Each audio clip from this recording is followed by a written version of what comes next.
Is the screen visible? Yes, sir. Okay. So as I was telling you, we will be discussing about some of the models. So there are various models for designing an embedded systems.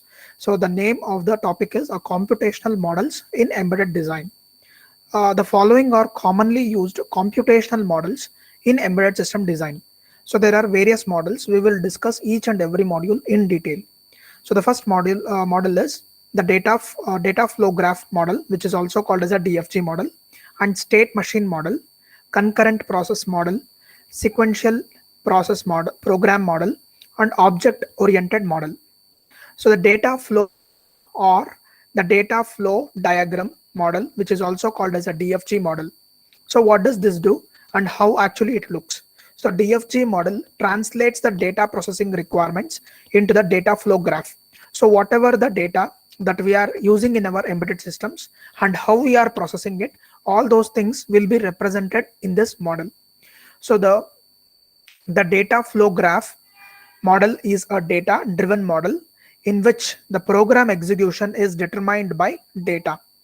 Indeed, data flow graph is a visual model in which the operation on the data is represented using the block and the data flow is represented using the arrows.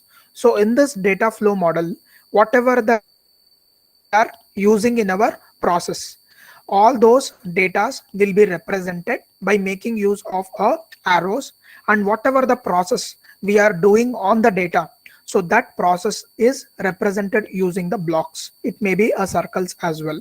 Okay, so usually in this model what we are using the blocks as well as we are using the arrows. So the blocks may be in a circle form.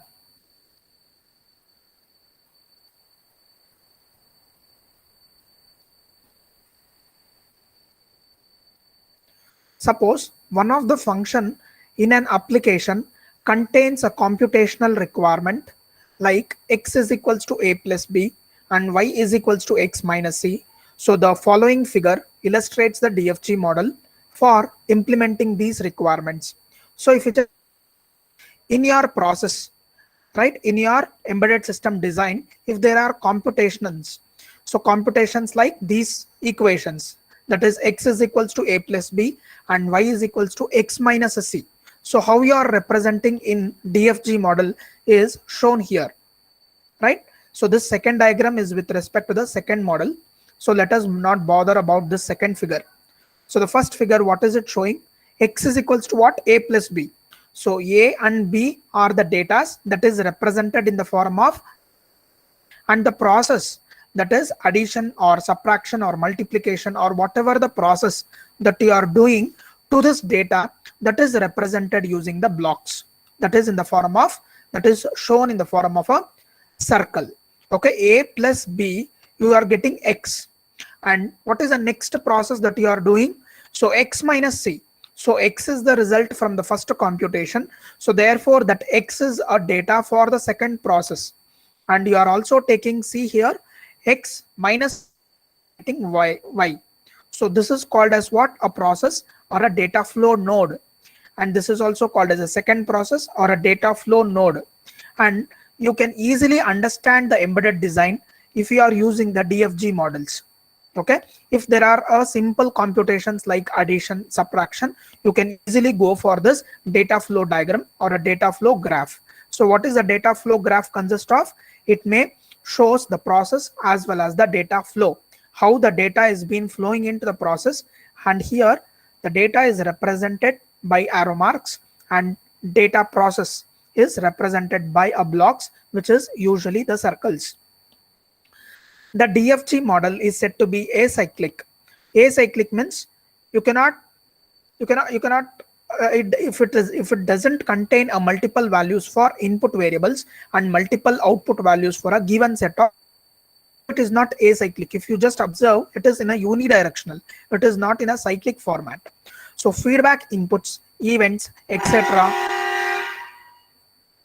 One second.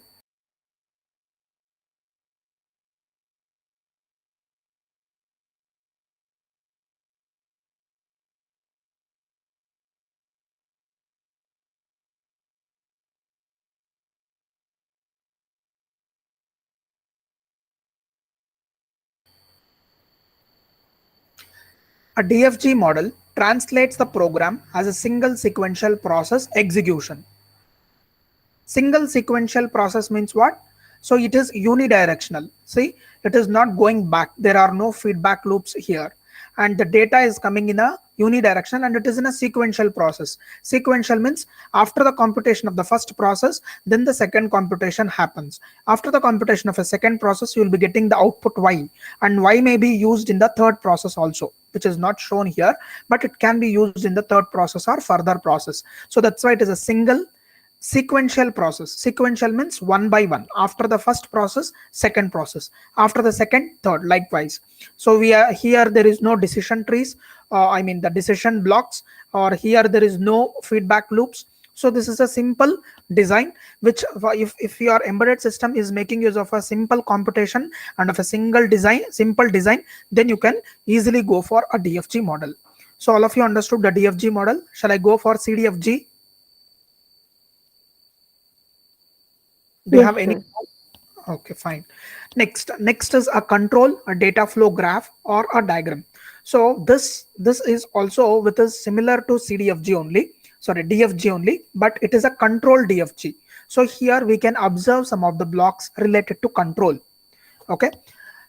In DFG model, the execution is controlled by the data and it does not any control operations. So what they are telling is this CDFG is in contrast with the DFG. So in the DFG, we have not observed any control operation. But in the case of a control data flow diagram, so the CDFG model is used for modeling the applications involving the conditional program execution. So here we are executing based on the condition. If the condition is true, then only one particular set of process happens. If the condition gets false, if the condition tends to false, then the another set of a program will be executed. So that is what it is shown here. Sorry. So this diagram is with respect to CDFG. What it is showing, this is a control node.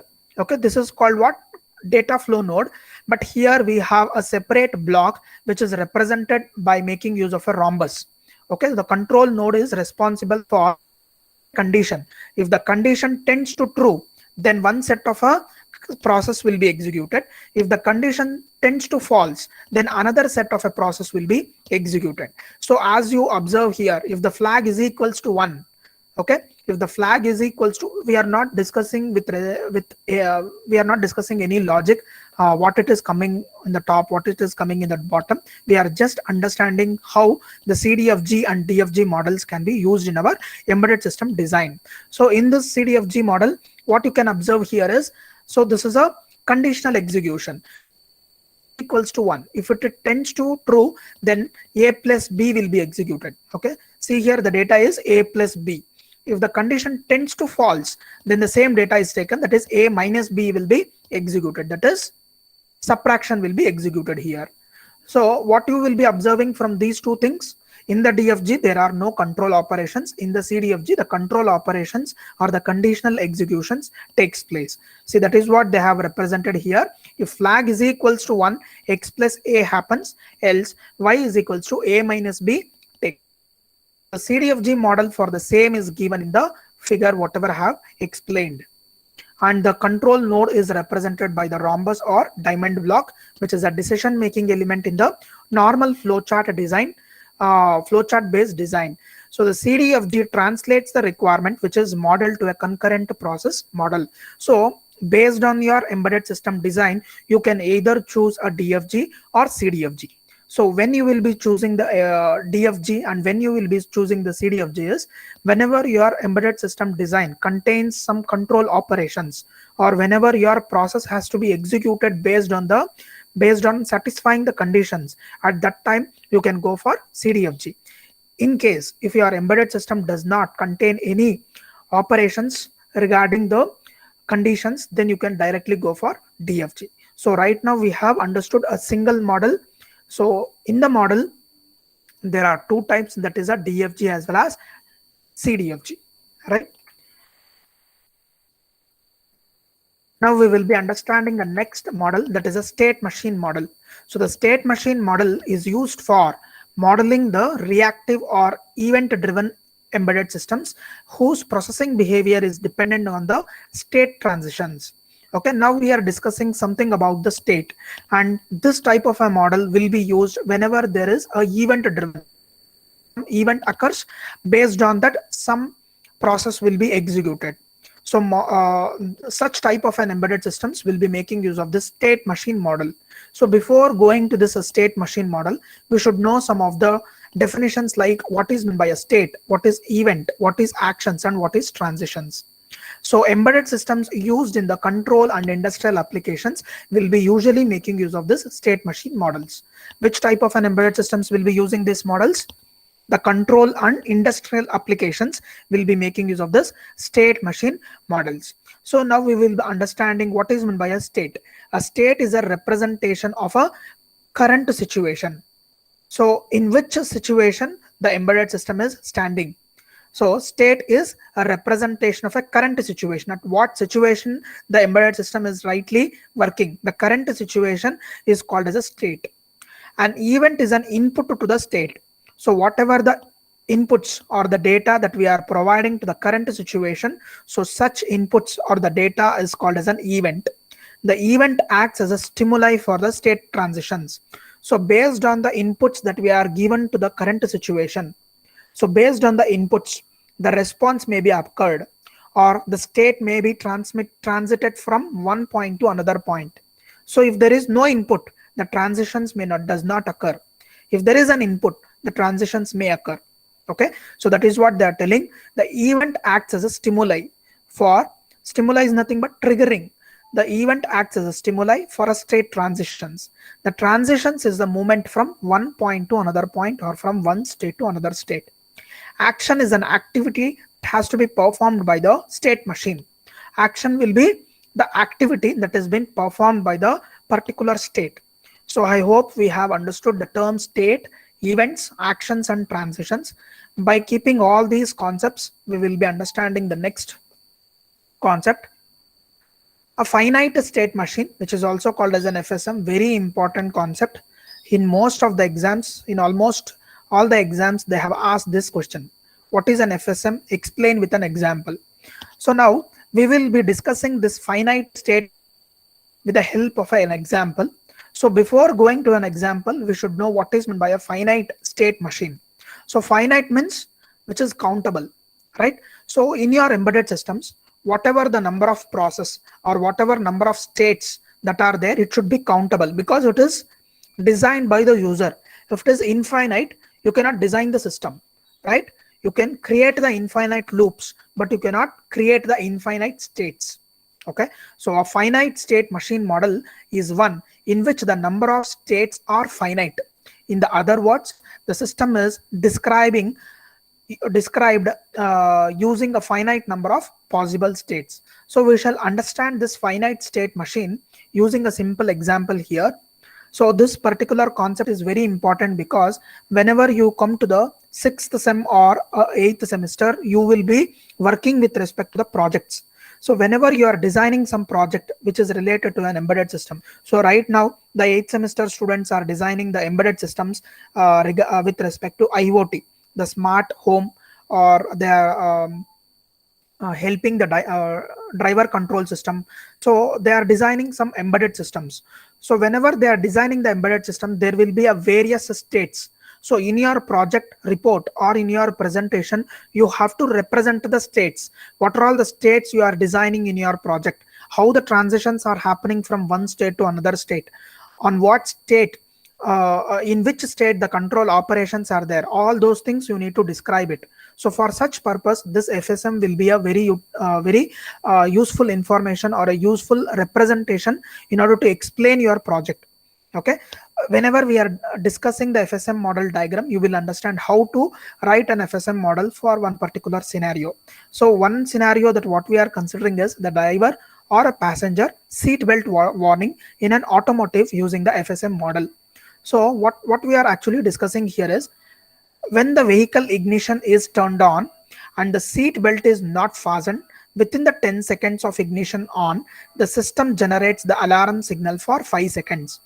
So when the vehicle ignition is turned on, when the vehicle is ignited and if the seat belt is not kept by the driver within the 10 seconds of ignition, the system generates the alarm for 5 seconds. The alarm is turned off. When the alarm time expires. So it will be alarmed for 5 seconds. Okay, the signal will be coming for 5 seconds continuously. So when the signal goes off is whenever the time expires, that is whenever the 5 seconds expires, or if the driver keeps or fasten the belt within the 5 seconds, or if the ignition is turned off. So these are the important states that you have to keep in your mind.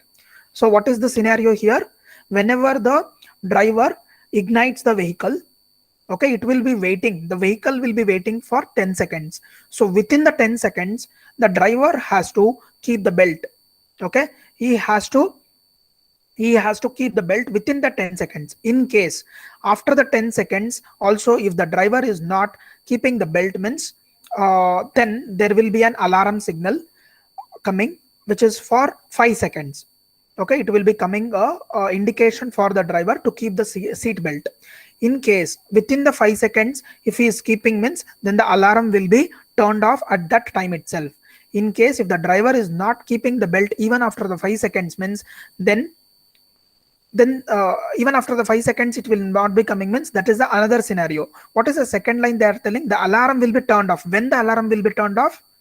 When the indication is longing for 5 seconds. After 5 seconds the alarm will be turned off, or within the 5 seconds if the driver is keeping the seat belt, means at that time also alarm will be turned off. Another condition is if the ignition is turned off. Okay, if the vehicle is turned off by the driver, at that time also the alarm will be turned off. So these are the three things that you have to keep in your mind. See here, now we will be writing the finite state machine based on our conditions. Okay, so ignition is on. So initially we shall start the FSM from this point. The alarm will be turned off initially. Okay, now the ignition is on. Whenever the ignition is turned on by the driver, it will be waiting for how many seconds? It will be in the waiting stage. For how many seconds it will be waiting? 5 seconds. No. Once it is turned on, it will be once it is turned on, immediately you will not be getting the alarm. It will be waiting for 10 seconds. Be waiting for 10 seconds.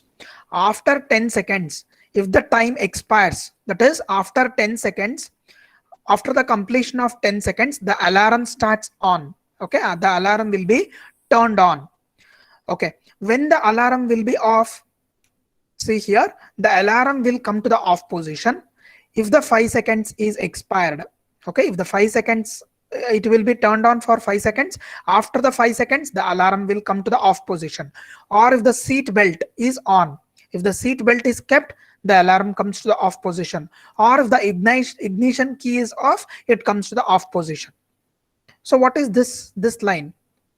So as soon as you turn on, you keep the belt, means it will be not going to the alarm stage itself. It will be coming to the alarm off. See, as soon as you keep the as soon as you turn on the ignition, if you keep the seat belt, it will be directly coming alarm off.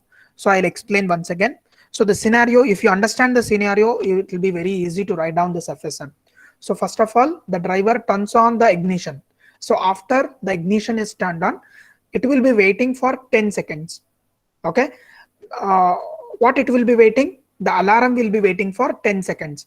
So once after the completion of 10 seconds, the alarm turns on, and the alarm will be indicating the user to keep the seat belt. So how long this alarm will be? The alarm will be for 5 seconds. So when the alarm will be off? So once the 5 seconds gets over, or if the seat belt is on, or if the ignition is off. If any of the three condition is satisfied, the alarm come to the off position, right? So this is the scenario. So what we are doing, initially the alarm is off. If you just observe, this is in the state, alarm off state. Next, the ignition is turned on. Once the ignition is turned on, it will be in a waiting state. Okay, it will be in a waiting state for how long? 10 10 seconds. Once the timer is expired, the alarm will be on, and the alarm will be on for 5 seconds, and the alarm comes to the off position state. If the alarm time expires, please read these statements. The alarm time expires, or if the seat belt is on, or if the ignition key is off. Is the finite state machine or this diagram clear for everyone, or do you want me to explain any state again? Understood, sir. Okay. So the same thing, whatever I have explained, it is written here. The ignition key is on. Event triggers the 10-second timer and transitions the state to the waiting. After the 10 seconds, sorry, it will be in a waiting stage until tends to the 10 seconds. If the seat belt is on or if the ignition key is off, event occurs during the wait state and the state transitions into the alarm off. When the wait timer expires in the waiting state, the event timer expire is generated and it is translating to the alarm on. And these explanation couldn't be same as whatever I have written here. It can be in your own statements also, but use the terms like states and events. Okay, we have to use these important terms, that is states, events, transitions and actions. So you have to make use of these words in your explanation, right? Now we will be taking another example. Now, as we are going in the first case, we have understood a very simple example. Now we are taking a second example, that is an FSM, finite state machine, which is little bit more complex. So design an automatic tea or coffee vending machine based on the FSM model. So first of all, why we have to study all these things is we should know the FSM writing. If you know how to write an FSM, then it is very easy for you to write the program. So it is something related to the flow chart.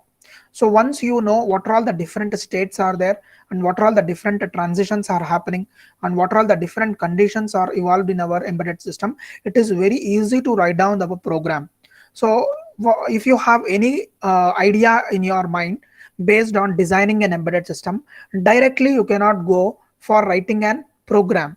First you have to write a flow chart, or first you have to write an FSM, or first you have to write an algorithm. So based on these steps, you will develop program. It may be in a assembly level language or in a high level language. First you have to write an algorithm or a flow chart or FSM. So if you remember, in the first year, you would have written algorithm, flow chart, and then you would have written the program and with the comments. Why we are writing all these things, why we are following this protocol? Because we cannot start with the program itself. If you have any design in our mind, we cannot directly start with the program. So first we need to write down the flow chart. There will be so many number of state transitions, states, and also the conditions. So based on that, we have to write down the program.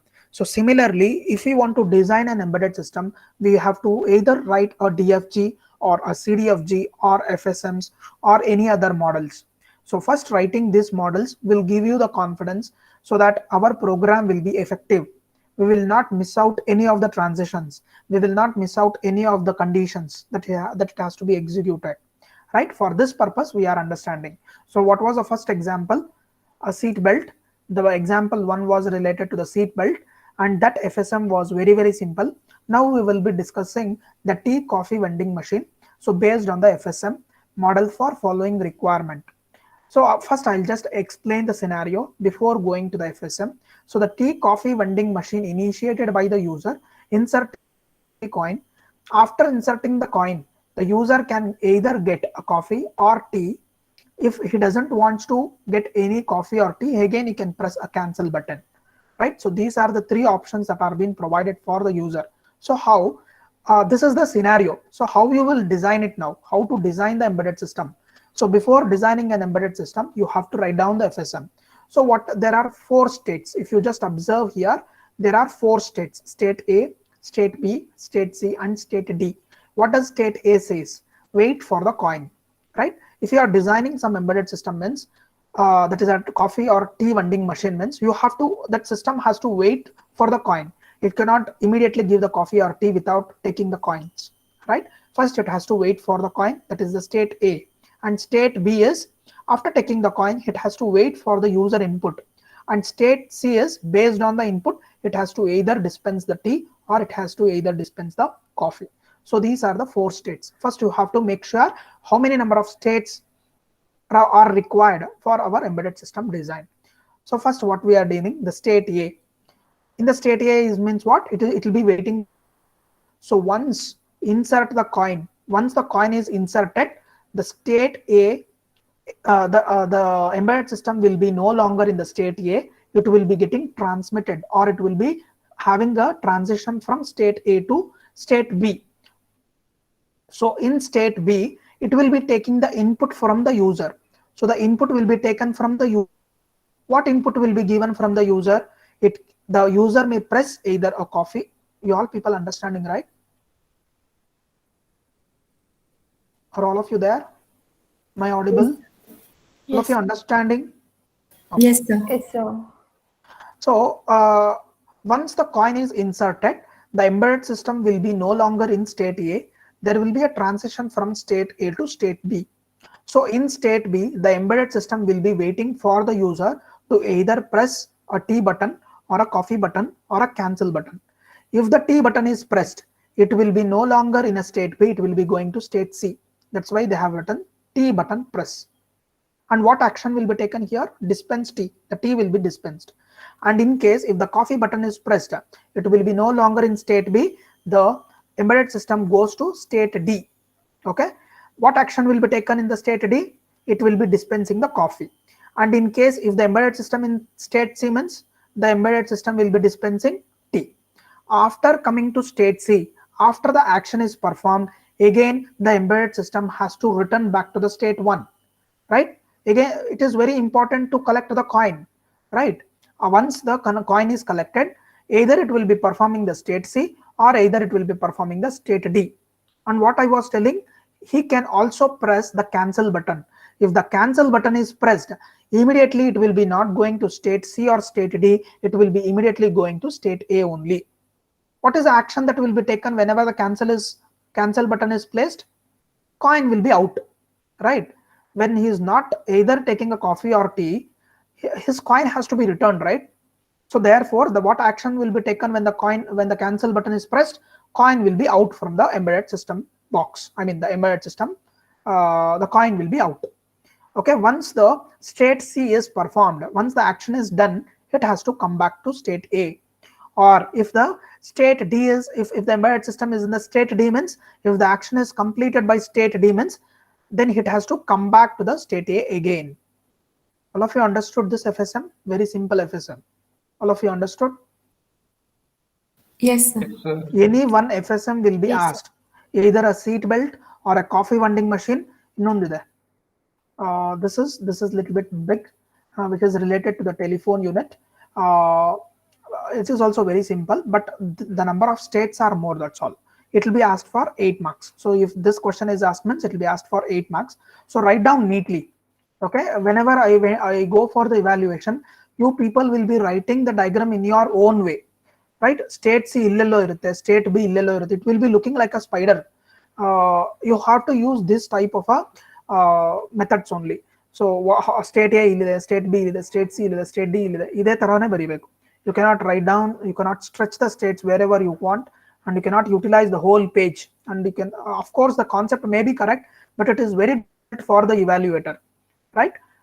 Whenever you are making the evaluator if the evaluator is facing the difficult situation, then what happens? Obviously, you will be getting 1 or 2 marks less, right? So therefore, use the states however they have shown. So the same thing is explained here. You can use your own sentences in order to write down these state transitions.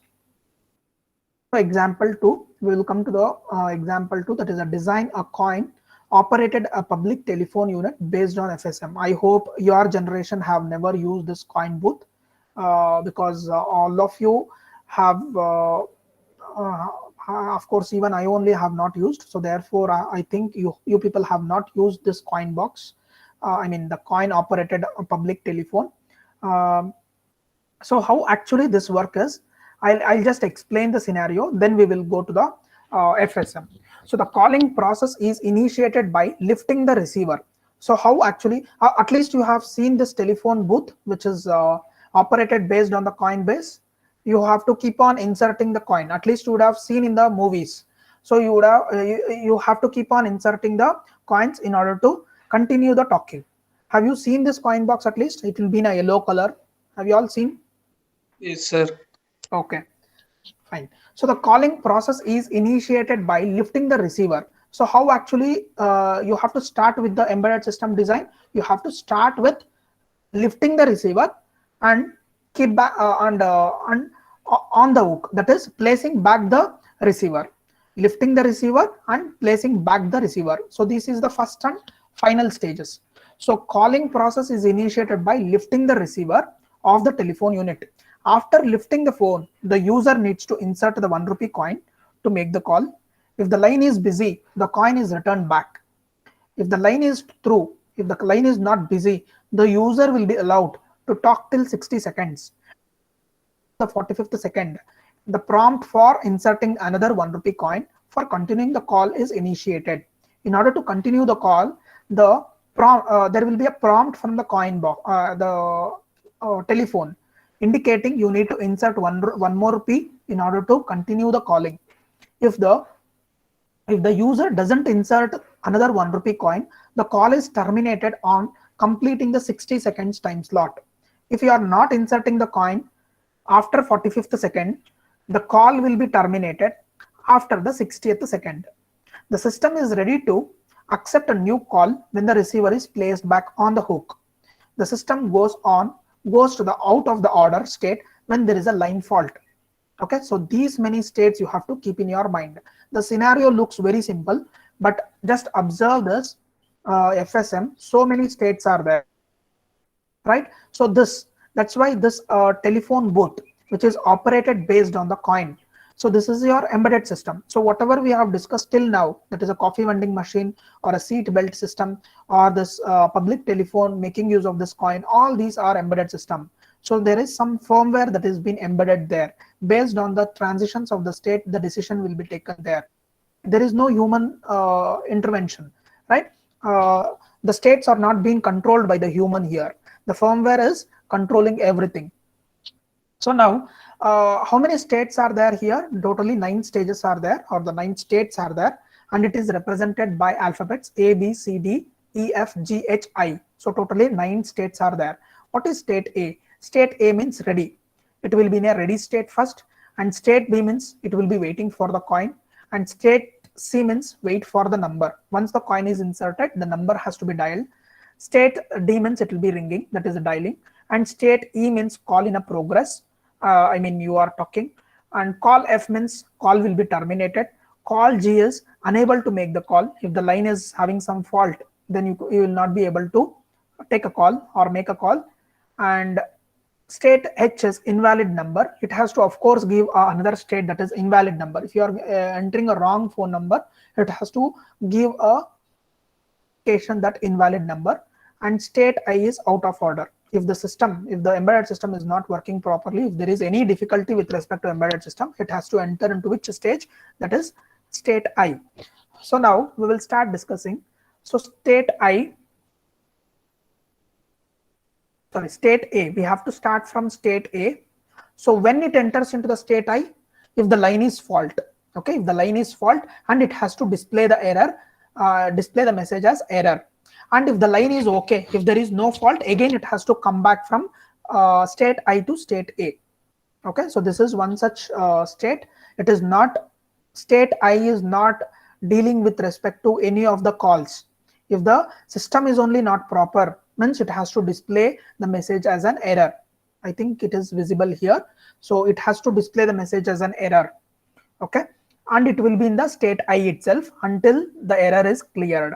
Once the error is cleared, it has to come back to state A. And from state A, so if there is a if the person is lifting the receiver, it has to enter into the state B. See, it enters into the state B if the lift is, if the receiver is lifting from the hook, and if the coin is inserted, it will be, the embedded system will not be in a state B, no longer it will be in a state B, it will be coming to state C. And coming to state C, if the valid number is dialed, okay, if the valid number is dialed by the person, it enters into the state D. And what happens in state D? If the line is available means, it enters into state E. Okay, and if the time is out, means it has to enter into the state F, and it has to, on the receiver has to be kept on the hook. Whenever the receiver is kept on the hook, then it will be again going back to state A. So this is the normal procedure. Whatever I have shown, the outer circle, this is a normal procedure. The receiver will be taken from the hook. Whenever the receiver is taken, yes. Sir, what if like after 45 seconds it will give a beep? No, sir. That will not be shown in this, sir. Yeah, it will be shown. I'll just explain. Still, I have not entered into the internal circle. I am just explaining the normal procedure. Okay, I'll explain. So in the state A, when it will be in a state A, whenever the telephone is operating properly, or whenever the telephone is ready to use it, it will be in a state A. When it enters into the state B, whenever the receiver is lifted from the hook, it enters into the state B. And when it enters into the state C, whenever the coin is inserted, it enters into the state C. And when the embedded system works enters into the state D is whenever you are dialing the valid. Okay, and the embedded system enters into the state E whenever the line is available. Whenever the line is available, it enters into the state E. And when it enters into the state F, whenever the time is about to expire, it enters into the state F. And when the action is done, that is whenever the receiver is kept on the hook, it enters into the state A. So right now we have discussed about the normal procedure. So now we will discuss about whenever there is some abnormality. That is like whenever the invalid number is entered rather than valid number. So it will be the embedded system will be not moving into D, it will be moving into H. Okay, it will be moving into H. And since there is an invalid number entered, the receiver will be placing back the receiver onto the hook. So therefore the coin will be returned. The action is what? Return the coin. So therefore you will be again going back to the state A. And now coming to state D, if you have entered the valid number and if the line is fault, okay, if the line is fault means it will be entering into state G rather than E.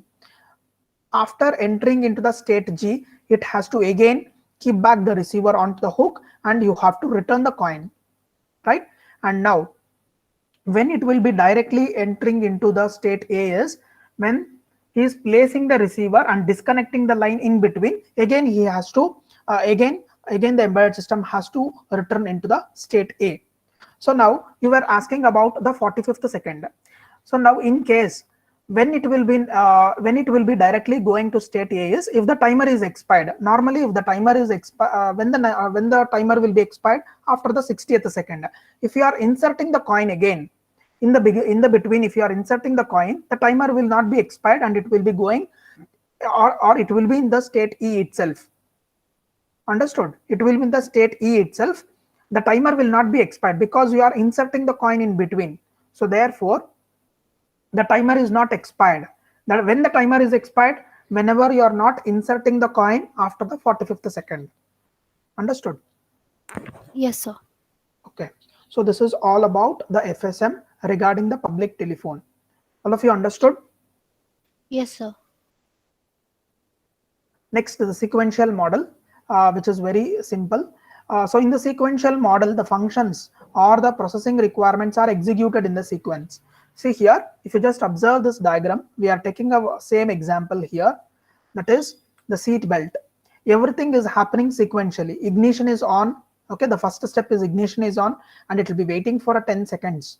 And you will be checking condition, that is if the ignition is on and if the seat belt is on, then set the timer for 5 seconds alarm. You are checking. If it is not on, see here, 1 second. these annotations. Okay, ignition key is on and you have to wait for 10 seconds and you are checking whether the ignition is on or not. See, after 10 seconds also the driver may turn off the ignition, so therefore you are again checking here, that is ignition is on or off. If it is not off, if it is still on, again you have to go for seat belt. If it is off means directly you will be coming back to end, right? You will be again starting from the beginning. Okay, so now if the ignition is on means again you have to check for the seat belt. If the seat belt is on means you can directly come back to the end. If the seat belt is not on means you have to set the alarm for 5 seconds. Okay, you have to set the alarm for 5 seconds. And now you have to check ignition is on. Otherwise, the if it is S, you have to check for the seat belt, or if the time is expired, you have to stop the alarm. So likewise, you have to continuously keep on checking. So if you just observe here, everything is based on the sequential steps. If this operation is done, then it comes to the second. If the third, either a true or false. If it is true, some actions will be performed. If it is false, another actions will be performed. So it is completely based on the sequential programming. So that is what they are telling. Sequential programming model means everything is executed in the base of sequence. It is same as a conventional procedural programming. Here the program instructions are iterated and executed conditionally, and data gets transformed through a series of operations. FSMs are a good choice for a sequential programming modeling. Another important tool used for modeling sequential program is a flowchart. So now how you have to start designing an embedded system is, first you have to write the FSM. Okay, if there are so many number of states, if there are so many number of conditions, you can first write the FSM. By looking the FSM, you can write down the flowchart, that is a sequential programming model or an algorithm. After writing an algorithm, you can finally come up to the program. So what are all the things we have discussed today? We have discussed about few models, that is a DFG model and CDFG model, and we have also discussed about an FSM, that is a finite state machine, and the sequential programming model. And you can make use of either of the model depending upon the embedded system that you have designed. So if there are more number of stages or if there are more number of statements, it is preferable to use an FSM. If there are a very simple computation, you can go for DFG. If there are more computations with the conditional, then you can go for CDFG. So likewise, based on your requirement, you can use either of the model, and then you can start with the embedded firmware. Directly you cannot go for the program or the firmware designing. First you have to start by making use of either of the models. So many models we have discussed today. I hope everyone have understood all these models, right?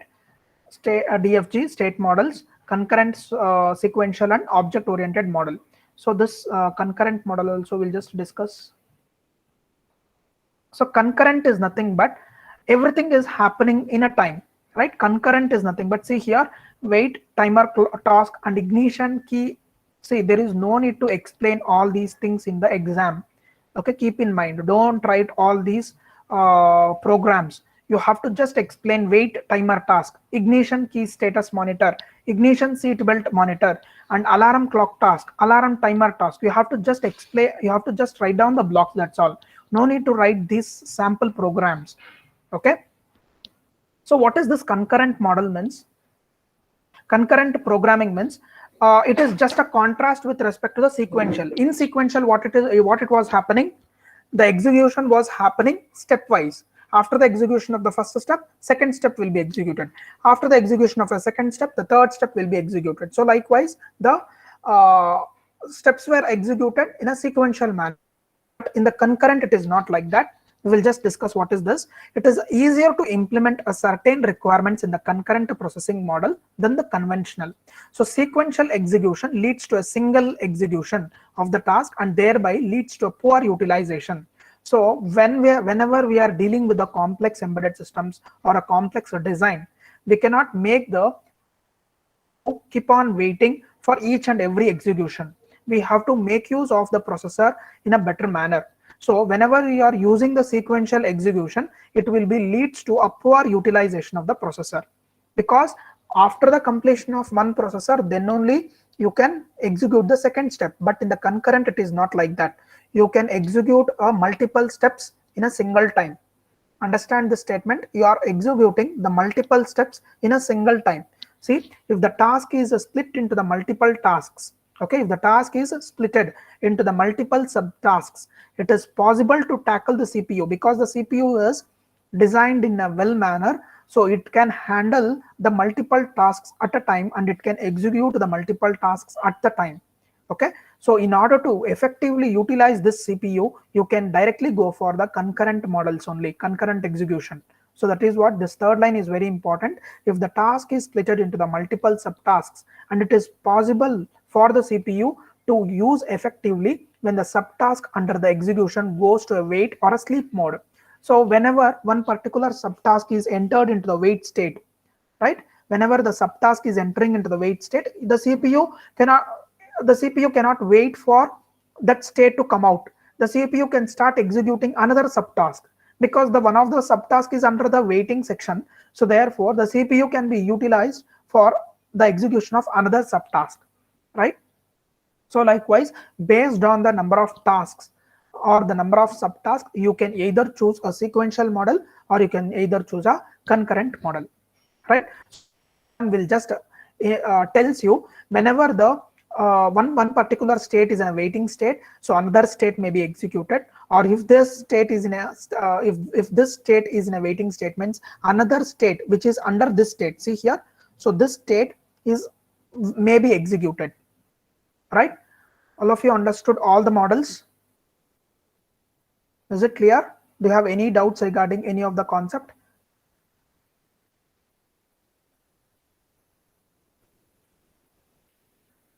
Shall I conclude the class? Yes, sir. Understood, sir. Okay. So this ends your fourth module.